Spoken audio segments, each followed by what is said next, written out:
जगत असताना आपण कोण आहोत, काय आहोत, आपला काय परिचय आहे, आपली काय गुणवत्ता आहे, आपली काय योग्यता आहे, आपली काय वैशिष्ट्यता आहे, याची ओळख लोकांना होणं गरजेचं आहे. आपला परिचय लोकांना होणं गरजेचं आहे. आपण सध्या समाजाच्या सन्मुख असलं पाहिजे, समाजाच्या संपर्कात असलं पाहिजे. आपल्या कर्तृत्वाची, आपल्या नेतृत्वाची, आपल्या गुणवत्तेची, आपल्या योग्यतेची लोकांना झलक दाखवली पाहिजे. आपल्या गुणवत्तेची छवी दाखवली पाहिजे. आपली काय योग्यता आहे, आपली काय लायकी आहे, याचा परिचय लोकांना होणं गरजेचं आहे. सध्या समाजाच्या सन्मुख राहण्याचे दिवस आहे, पाठीमागं राहण्याचे दिवस नाही. सध्या मागं राहायचे दिवस नाहीत. परवा एक आजीबाई पुण्यात दर्शनाला आल्या होत्या, आमच्या पुण्यातून आळंदी. माऊलीचं दर्शन घेतलं. थोडी ओळखीची आजीबाई होती, आम्हाला ओळखत होती म्हणून दर्शनाला आले. आजीबाईचं वय साधारण 80च्या घरात आणि तिच्या बरोबर एक 30-35 वर्षाची मुलगी होती. आणि दोघींनी दर्शन घेतलं. मग आपलं सहजच आता खूप लोक भेटतात नाही लक्षात राहत एखादी व्यक्ती. मी आजीबाईला विचारलं, नमस्कार आजीबाई. नमस्कार. कुठून आल्या? म्हणजे महाराज मी पुण्याहून आले. बर, कशा आल्या? म्हातारी म्हणजे महाराज मी 2 व्हीलरवर आले. आता दोघी बायाच, एक 80 वर्षाची आणि 35 वर्षाची मुलगी. मग मी विचारलं, आजीबाई 2 व्हीलरवर आल्या, 2 व्हीलर चालवली कोणी? मोठा प्रश्न आहे ना, दोन्ही महिलाच.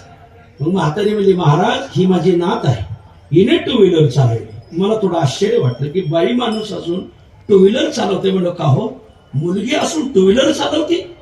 म्हातारी म्हणजे महाराज 2 व्हीलरचं काय घेता? ती विमान चालवती, ती पायलट आहे. म्हणजे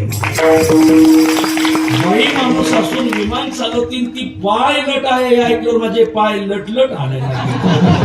म्हणजे आता जिथं महिला विमान चालवायला लागल्या तिथं तुम्ही बिड्या किती दिवस फुकणार आहेत? म्हणून माघं राहायचे दिवस नाहीत, सन्मुख राहण्याचे दिवस. समाजाच्या सन्मुख राहा, समाजाच्या संपर्कात राहा. तुम्ही कोण आहेत, काय आहेत याची ओळख समाजाला होणं गरजेचं आहे.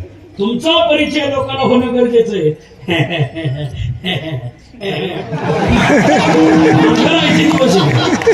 दिवस मागं राहायचे नाहीत माऊली. मागं राहूनच आपण मागं राहिलो. आज आपण मागं राहायचे दिवस नाही. समाजाच्या संपर्कात राहा, समाजाला वेळ द्या, समाजात मिसळा, सगळ्यात जुळून मिसळून राहा महाराज. तर आज तुमचं बसतान बसत, नाही तर तुमचा बाजार उठलाच म्हणून समजा. आपला परिचय लोकांना होणं गरजेचं, आपली ओळख लोकांना होणं गरजेचं. महाराज ठीक आहे, तुम्ही सांगतात आपली ओळख लोकांना झाली पाहिजे, आपला परिचय झाला पाहिजे.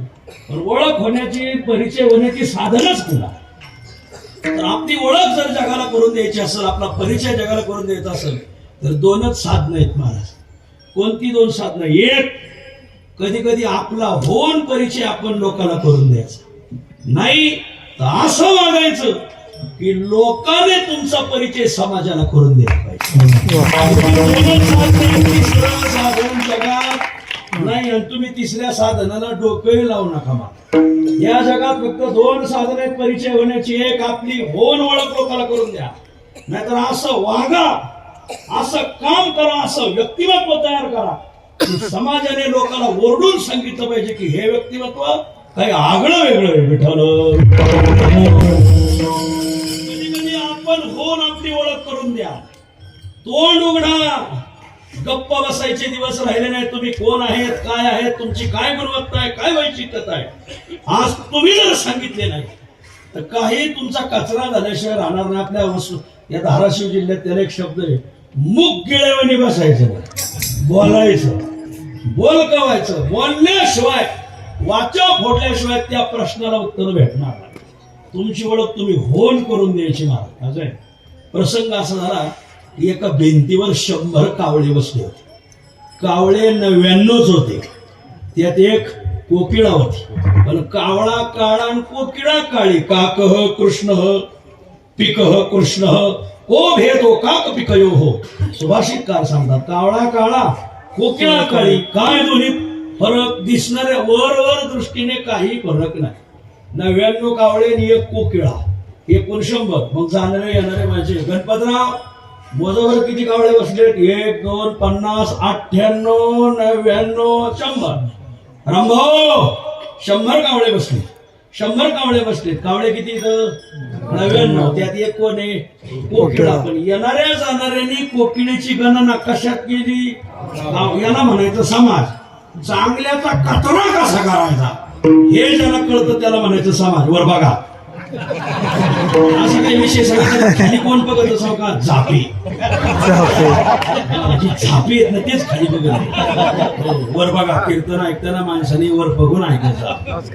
चांगल्याचा कचरा कसा करायचा, चांगल्याचं खत कसं करायचं, चांगल्याला खाली कसं बसायचं, शाना मागं घ्यायचं आणि येणा पुढं करायचं, याला म्हणायचं समाज.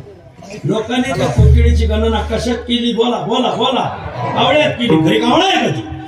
अरे काय ना बाबा, फक्त रंग सारखा आहे. रंग सारखा असल्यावर कोणाची गणना कोणा सगळं करण्यात काय मजा. मग तासभर कोकिळ्याने वाट पाहिली की कावळे माझा परिचय लोकांना करून देतील. कावळ्याला माहित होती कोकिळा, मग कावळ्याने सांगायला पाहिजे ना. पण कावळेच ते. कावळ्याला वाटत नाही की कोकिळा पुढे जावी. हो का? असे काही कावळ्याच्या गुणाची माणसं आहेत महाराज की त्यांना समाजात चांगली माणसं पुढे आलेली चालत नाही. वर बघा. म्हणून मला तर हा शब्द पुन्हा पुन्हा येत असतो माझ्याकडून. काही माणसं पुढे जावी ही भावना कावळ्याची नाही. तासभर कोकिळेने वाट पाहिली. येणाऱ्या जाणाऱ्याने अरे 100 कावळे बसले, 100 कावळे बसले तर कोकिळेची गणना केली कावळ्यात. अखेर शेवट दुसरी ओळख आपली करून देत नसतील अशा वेळी आपला परिचय आपली ओळख आपण होऊन करून दिली पाहिजे. आता गप कवर बसता महाराज. आता आपला कचरा व्हायची पाळी आली. आता या प्रश्नाला वाचा फोडली पाहिजे. मग कोकिळीने ठरवलं आता आपली ओळख आपण करून देऊ. आणि असेच वसंत ऋतू चालला होता आणि मग गायते कोकिळा वसंतेशी जैसा आलाप पंचम. आणि मग तिने पंचम स्वर लावला. असं आता इथं पुढे पंचम स्वर लावला. असा पंचम स्वर लावला आणि मग पारावर बसलेली 50 म्हातारी होती. ती म्हातारी म्हणजे गणपतराव. जरा आपल्याकडून गल्लत झाली, जरा आपल्याकडून चूक झाली. अहो कावळे 99 आहे आणि एक कोकिळ आहे. मला सांगा कोकिळेचा लोकांना परिचय कधी झाला? स्वतः तोंड उघडलं, स्वतः बोलल्याशिवाय आपला परिचय कधी कधी होत नाही. त्यावेळेस लोक गप्पा असतील त्यावेळेस आपण पुढे गेलंच पाहिजे. विठ्ठल